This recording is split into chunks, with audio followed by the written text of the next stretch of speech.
The team was built on a dream. Africa had never been in the World Tour of Cycling and never been at the Tour de France. They not also pretty well if they can fight a bit on the climb and down.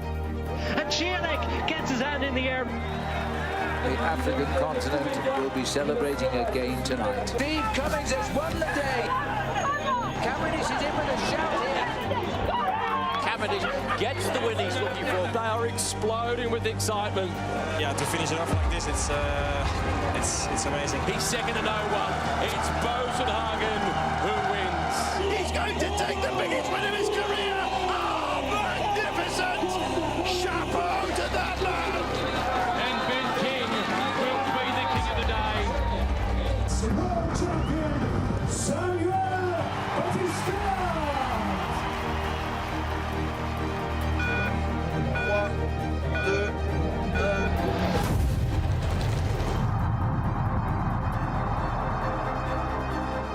You know, we've leveraged technology in a big way to try and enhance our performance, and we leverage that information, you know, daily. 300 mètres encore, le sprint est lancé avec l'accélération d'Edvald Boasson-Hagen. Edvald Boasson-Hagen qui lance le... It's a lifelong dream for many riders. It's always a special feeling, suffering for a great purpose, putting kids on bicycle back home in Africa.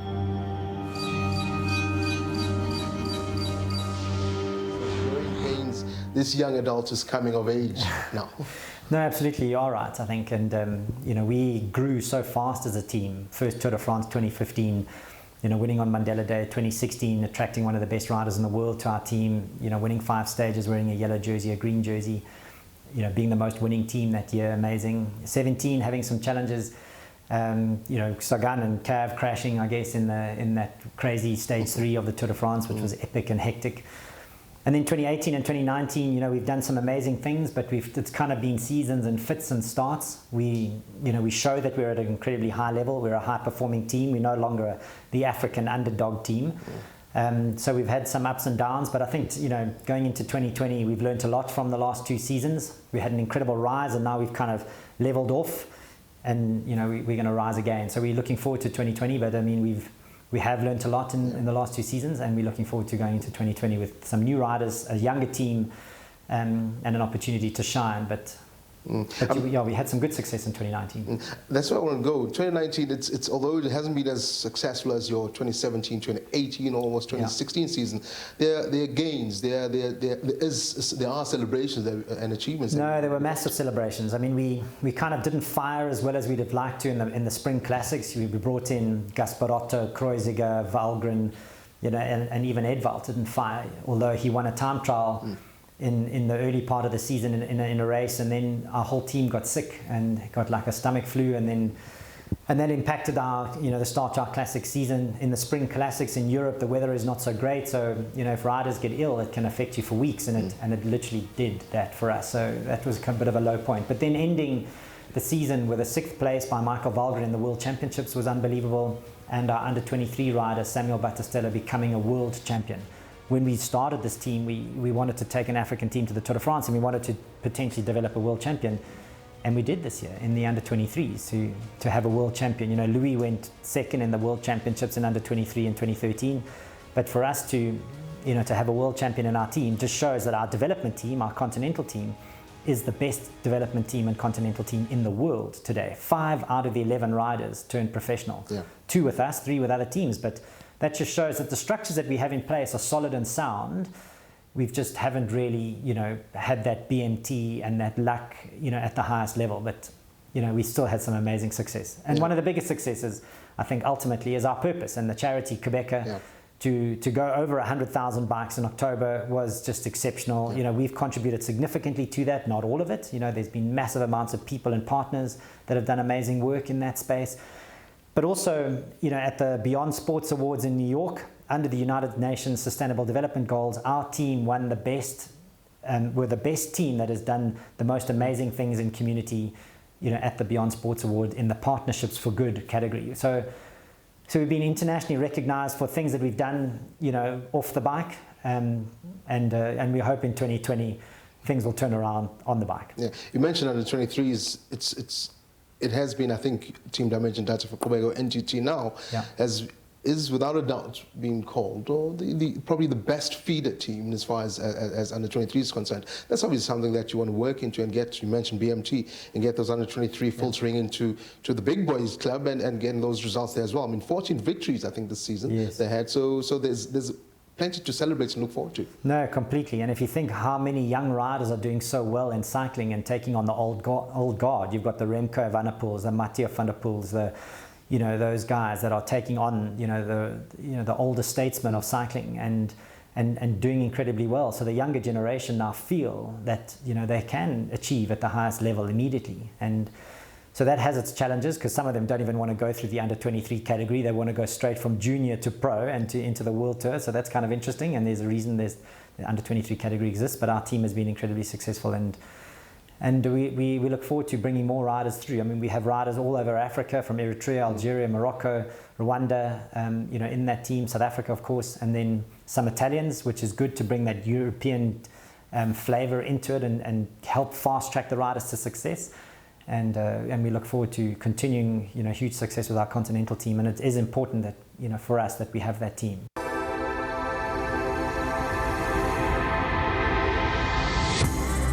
Team Dimension Data for Quebec is now in 2020 going to be renamed NTT Pro Cycling. We're still racing for the charity, so we still have a significant purpose that we race for.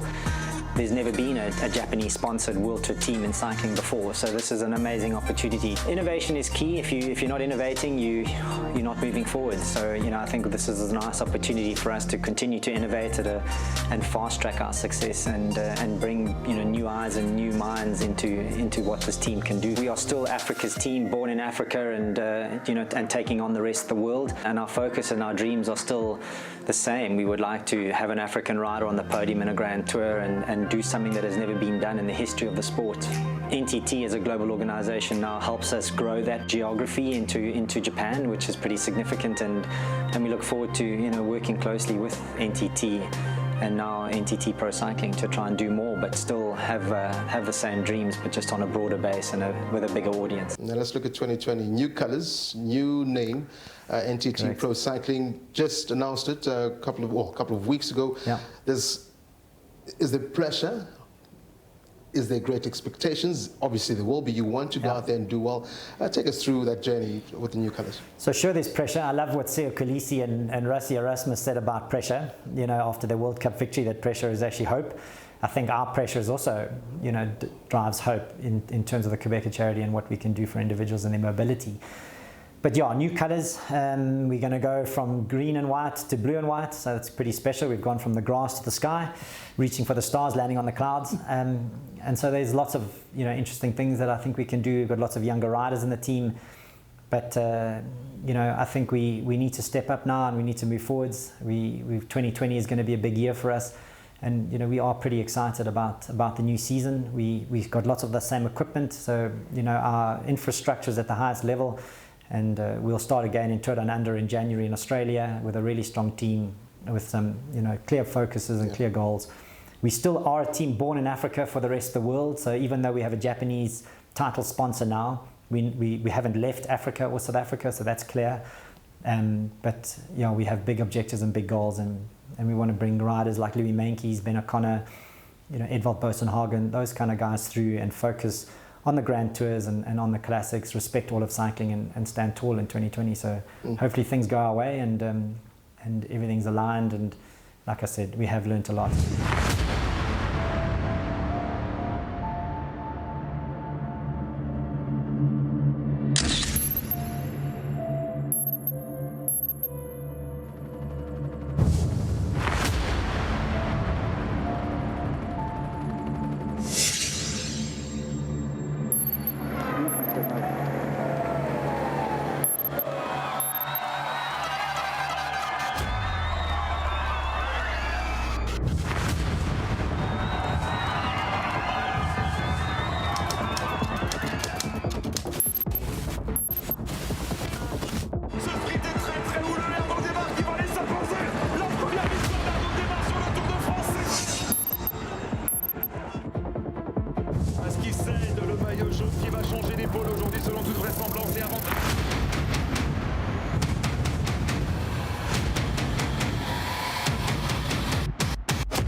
NTT Pro Cycling. We know that it's not too far off from Team Dimension, that same family, so to speak.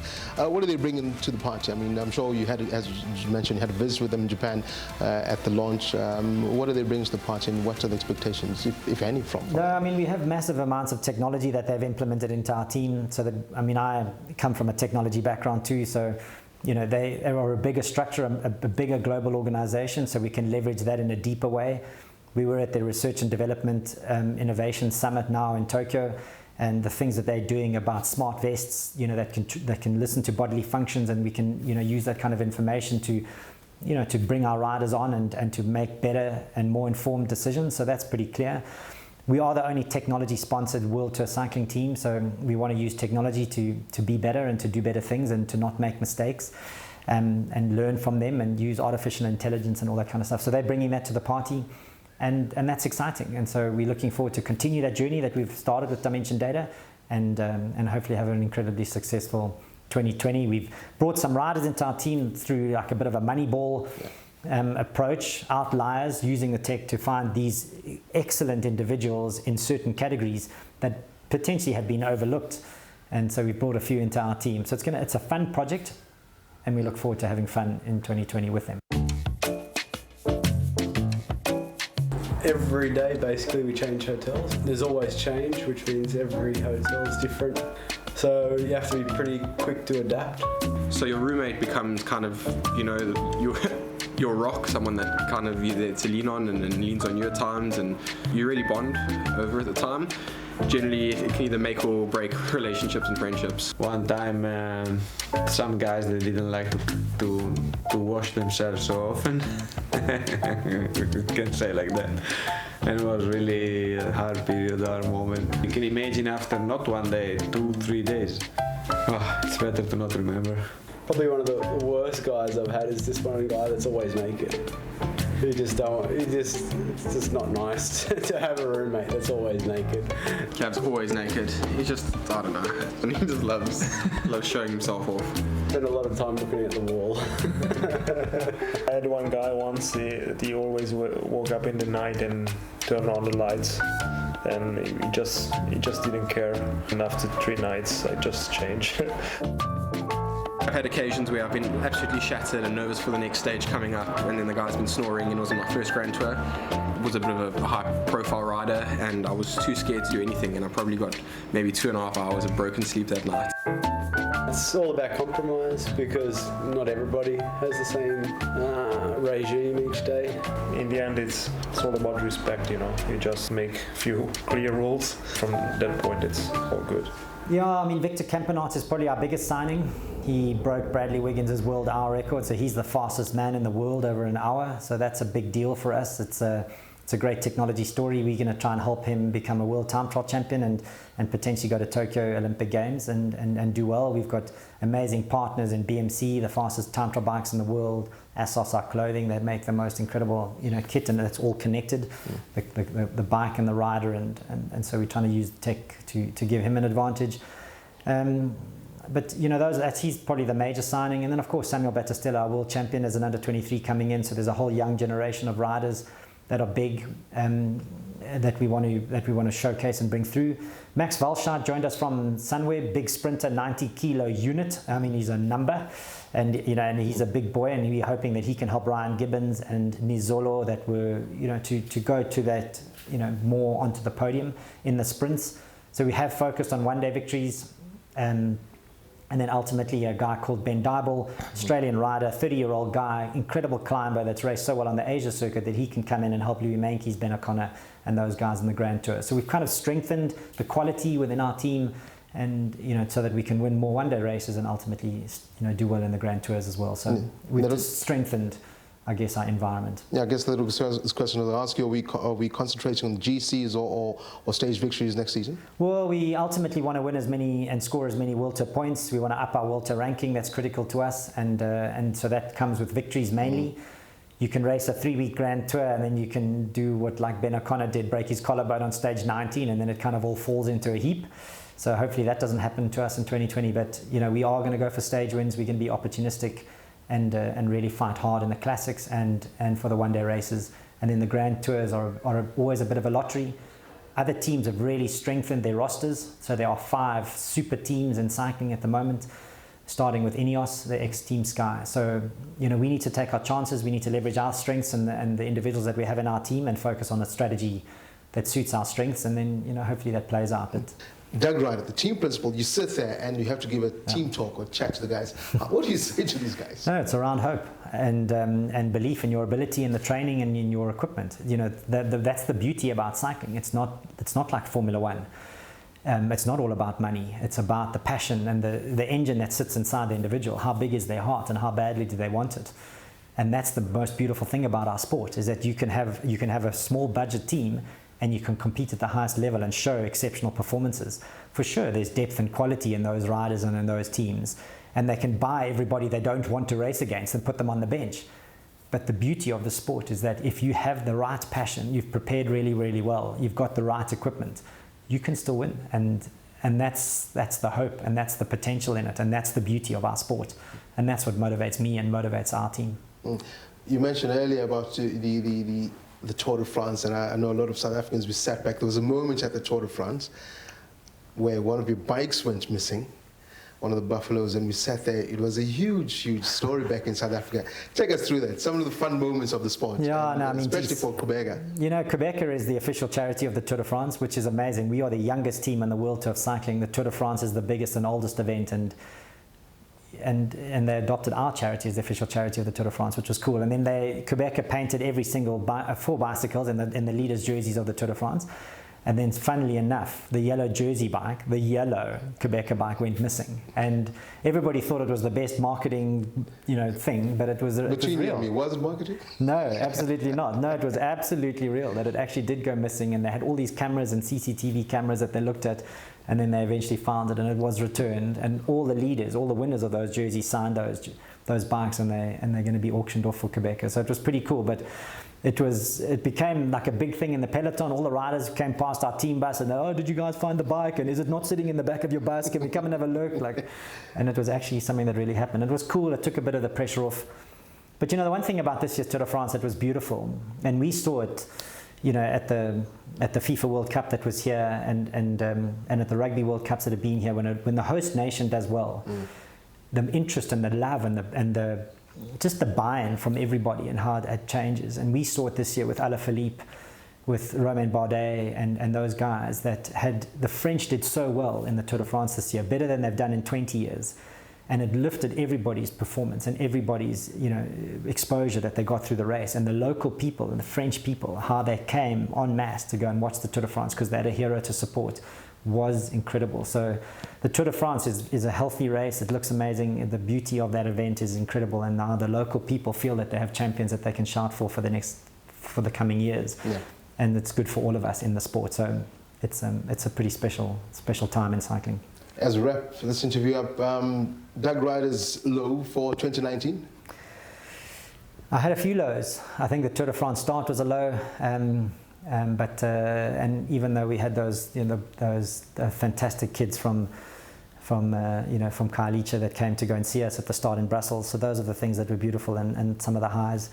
Quebec is always a high, and it gives us motivation and pulls us together and unites us when the chips are down. But I think ultimately, we had a poor start to the season, and it came down to a low at the start of the Tour de France in 2019. But we almost won the final stage with Edvald Boasson-Hagen. In the 5 Tour de France's that we've done, our worst position has been 5th in the Champs-Élysées. We've been on 3rd, 4th and 5th for 5 years. So our win on the Champs-Élysées is coming, and I'd love to stand on the Champs-Élysées as Africa's team, winning the team prize. So those are the things for the future. Biggest high for 2019? 100,000 bicycles to Quebec, going past that moment. And then Samuel Batistella winning the World Championships jersey and being a part of our team next season. So those are the big highs. Don't want to jinx it. 2020, what should we expect? 2020, we'd love to win a monument. We won Milan San Remo in 2013. That was a big deal for us. There's only 5 monuments, biggest one-day races in the world. Winning that would be special, and getting I think for South Africa to get a medal at the Olympic Games would be also something that I'd really like to push for, because all of cycling needs to do well, and I think we've got Ashley Moolman-Pasio has got an opportunity, and I think we've got some gems in our team as well that can do something. So those will be highs for 2020. Doug, thank you very much. Thank you.